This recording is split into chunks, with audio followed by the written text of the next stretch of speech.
चतुरश्रः गभीरात्मा विदिशः व्यादिशः दिशः 936 चतुरस्रः न्यायसमवेतः सदैव न्यायाला चिकटून चतुरस्रः हे धर्म अर्थ काम मोक्ष इत्यादी सगळ्यातले दिलेल्या न्यायाला चिकटून पुसाम म्हणजे सर्वांना कर्मानुरूपम त्यांच्या त्यांच्या कर्मानुसार फलम प्रयच्छती जो फळ देतो तो चतुरस्रः सर्वांशी न्यायपूर्वक व्यवहार करणारा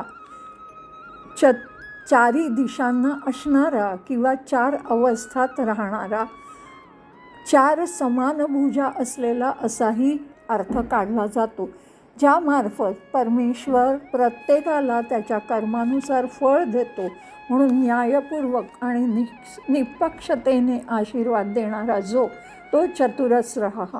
ओम चतुस्राय नमः.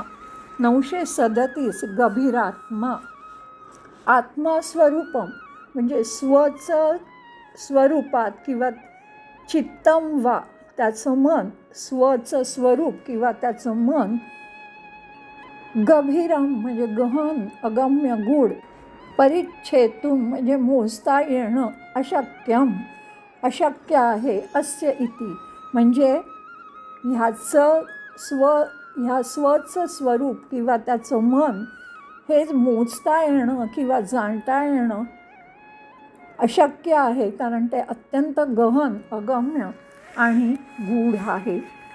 ज्याचा आत्मा गहन आहे असा तो गभीरात्मा, जो इतका गहन आहे की तो बुद्धीच्या कमजोर उपकरणामार्फत जाणता येत नाही. अत्यंत गूढ ब्रह्मांड व्यापून राहिलेला तो त्याच्या महत्त्वाच्या आणि महिम्याच्या दृष्टीने त्याला जाणणं हे अतिशय कठीण आहे, कारण तो गूढ आणि गहन आहे असा तो गभीरात्मा. ओम गभीरात्मने नमः.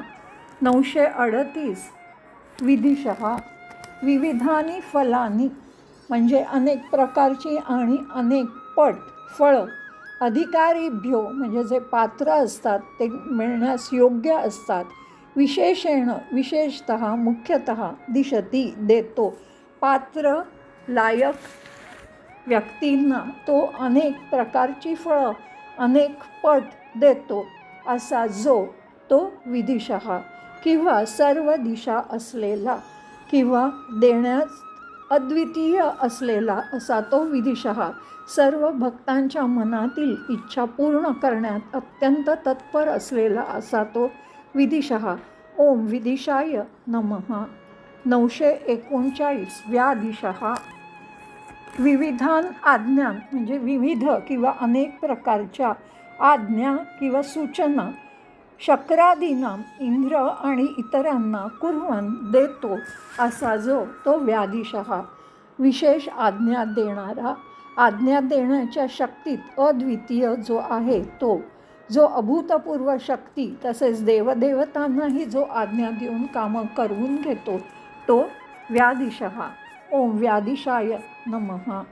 940 दिशः समस्तानां कर्माणां सगळ्या कर्माची फलानी दिशन फळं देतो तो वेदात्मना दिशः वेदांच्या रूपात सर्व कर्मांची फळं जो सांगतो किंवा देतो तो दिशः.